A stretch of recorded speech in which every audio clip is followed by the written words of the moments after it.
Hey folks, this is Willie with Laser to Leather and UV Laser Channel. Take 5. I just can't get it down today. Um, I've been out of the whack for a while, and you guys know that. I really want to thank Altian Laser and Pascal for sponsoring my channel and just being there as some really good folks. Now, if you guys are looking for a laser, be it a fiber, UV, CO2, then they are definitely the folks that you need to talk to. I guarantee you that they will match you up to the laser that you need for what you're looking to do, and they will get you set up with a quality system that you can depend on and have the support that you need to be able to get through. All right, so today I have been kind of messing around with titanium and just out of curiosity wanted to see whether or not my UV laser would do color on titanium. For those of you who don't know, that titanium is it's great for marking color. It's very stable in its color profile. In other words, once you know what the setting is for your laser, you can easily reproduce it. Unlike stainless, that can be a real pain in the butt. I'm not gonna lie to you, I don't like stainless if you ain't figured it out.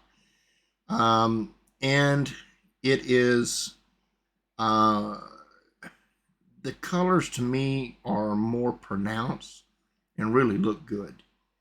So anyway, I was playing around with it and running my material test, and I come up with some pretty neat little colors and decided to post them on Facebook, and immediately got questions back about how did you do this? Where are you getting these squares from? How are you coming up with your numbers?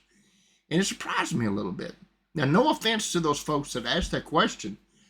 I just really didn't think about the fact that some people may not realize that they have an extremely important tool in Lightburn that helps them get to where they need to be in mastering their laser. Okay, the simple fact is, folks, and I know that I'm going to step on some toes saying this, especially if you're one of them that does it, you can get settings from other people all day long and never be able to match what they are doing. And this isn't because they're lying to you. It's because your laser, the material you're working on, the environment that you're working in, and all other little variables will be different from where they're at. And it can be exactly the same laser. I mean, exactly the same, but it's not going to work. Okay?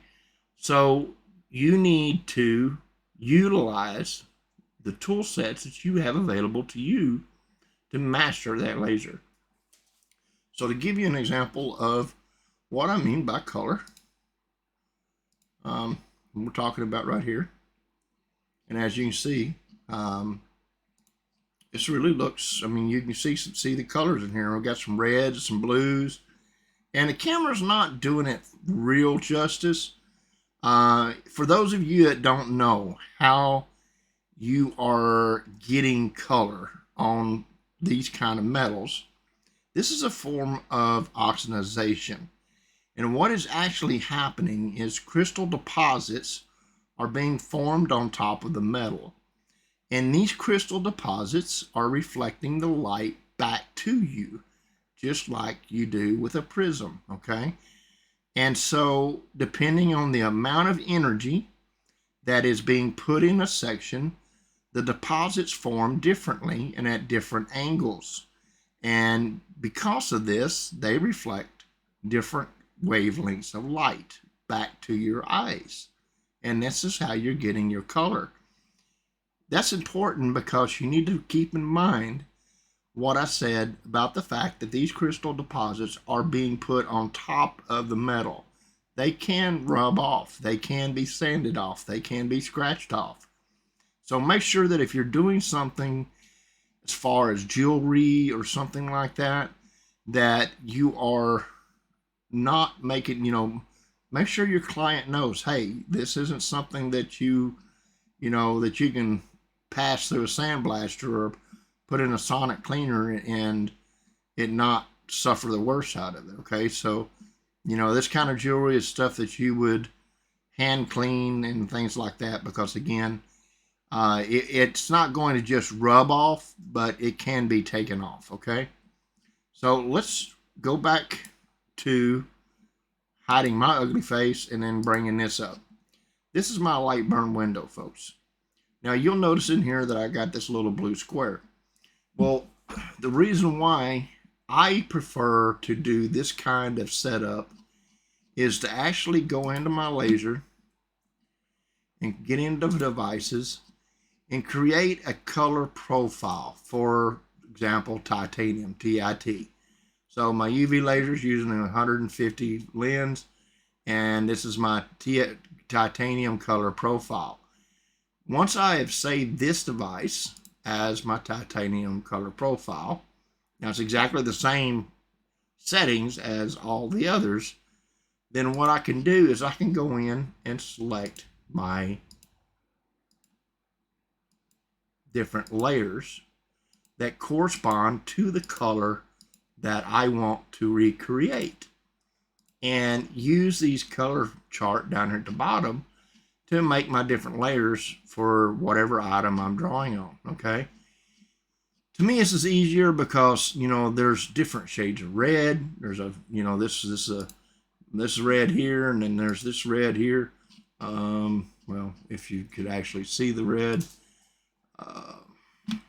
line fill, it's kind of more of a brownish red, but I match up the colors as closely as I can to my layers.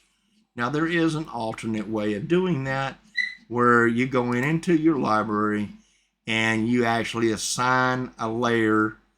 It's, for example, if I wanted to do blue, and I come over here and I say create new from layer, then I can create that new, assign it for whatever color I want, and it would come down here and say titanium red mark on this one, titanium blue mark. So I can keep titanium name, which is titanium here, and then blue mark, or red mark, is what's showing this one here. But so yeah, my tongue's getting twisted here. Sorry. So you set your layers up through your library, and then you can actually assign. It won't matter what layer of color you have down here. You can assign it to this mark here. Okay, and I guess in a way it's a good thing to have both. That way to where, because this setting here will stay consistent no matter what, and it can easily be assigned over into the other laser settings and transferred over. All right, so to get to your material test, if you go to laser tools right up here and you go to material test, and inside of material test you will see this little box come up, and what it's going to start out with is 10 squares. Okay, 10 by 10, and inside of that 10 squares you can set up the two different variables that you want to test first, and that can be your speed, and if you're using anything other than a UV laser, then you can also go speed and power, which is the two that I like to do first, by the way, if I'm not using a UV laser. A UV laser does not let you adjust the power. So I use either my frequency or my Q pulse on the first setting. I prefer actually going with the frequency first. But then you have down here your minimum and your maximum. Okay, keep in mind your minimum and maximum is going to go from your minimum to your maximum in how many ever squares you have set. So if you have set 10 squares and you're going from 100 to 1000, it's going to do that in 10 squares. Then down here below that is the height of your squares. You can set them, smaller or bigger. And just make sure that you know, if you're doing 5 on this side, do 5 on this side, and that keeps everything squared. Now, right down here is another important little tool that you've got to set up, and that's your edit material setting. Keep in mind that over here, the only two parameters is going to be a changing variable, is going to be your speed and your frequency. So this one you don't have to worry about when you're doing this, and your frequency you don't have to worry about. But you need to go in here and set up your Q pulse. I know that on my 5-watt UV, that the Q pulse, the hottest energy it's going to run is at 1. And I know that by setting it up at around 1200, it's really pouring that energy in that square. The more or higher your line interval is, or your lines per inch are, then the more energy in that square is going to be put. So dropping this energy down if it's running too hot, or raising it up if it's not running hot enough, will change the amount of time that it's running in that square. So you use your lines per inch and your Q pulse and your frequency to dictate the amount of energy or power that's being put down by a UV laser. Same thing does apply to a fiber laser. If that fiber laser is hitting more in that lines per inch, it's going to put more heat down in that square, okay? So the higher your lines per inch, not only is the dots going to be closer and make a cleaner area, but it is going to be hotter too. So you can adjust these variables to fine tune down, especially if you're working in color. If you're trying to get color, folks, it can be a minuscule change in the setup that will change the color because it's crystallization. I don't know the exact science behind it, but quite literally, the amount of heat that's in that area, if it's, a 20 degree difference sometimes can change the color of that mark. So it's all going to be about fine tuning, okay? So I start out with that frequency and speed. That's where I start first. I'll run this chart through and see what comes out of it. I'll look and see, okay, most likely what will happen here is that, say, from 100 to 500 in speed, my squares are all burned out. It's just black blobs, okay? So my next run, I will jump this from up to 500, and I may take this up if I bottomed out. By what I mean by bottomed out is I mean that at 1,000 I started getting good marks and it was obvious that it can go further. Then I'll raise that speed up, so 500 to 1,500, and I'll find where I am bottoming, where I'm going past the point of being able to keep up and actually mark, and I'll work those numbers in. If I've got a larger test pieces, then I'll actually take and count. I will actually bring up more squares because that lets me fine tune that much more. And that's the whole idea here, folks, is you're fine tuning. Run your speed, your frequency, then run your speed and so once I've run my speed and frequency and I get down to really good numbers, I know where it's doing its best at. And say, for example, in frequency, that I'm getting some really nice clean marks at a particular frequency, then I will change that. But now in color, a lot of times this frequency is very important. It's one of the important factors where speed may not be so important. But then what I'll do is I'll go in and change this to my Q pulse, okay, and run my Q pulse and frequency together, and then come here in the material settings and set this down to 100, or whatever setting where it was marking the best in speed.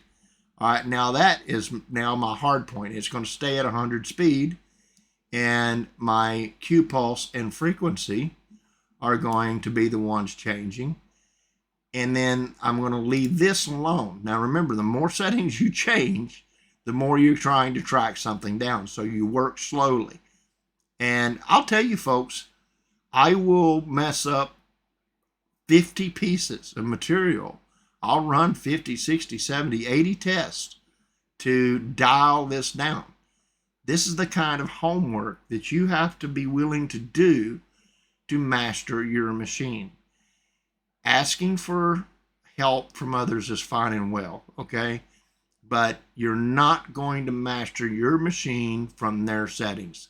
You're going to master your machine by using this very important tool and dialing it down, okay? And calibrating everything in. And save that work. You're going to want to save it. And just keep building your library up. And then, you get stainless. You want to know how to do your black marks? Same thing.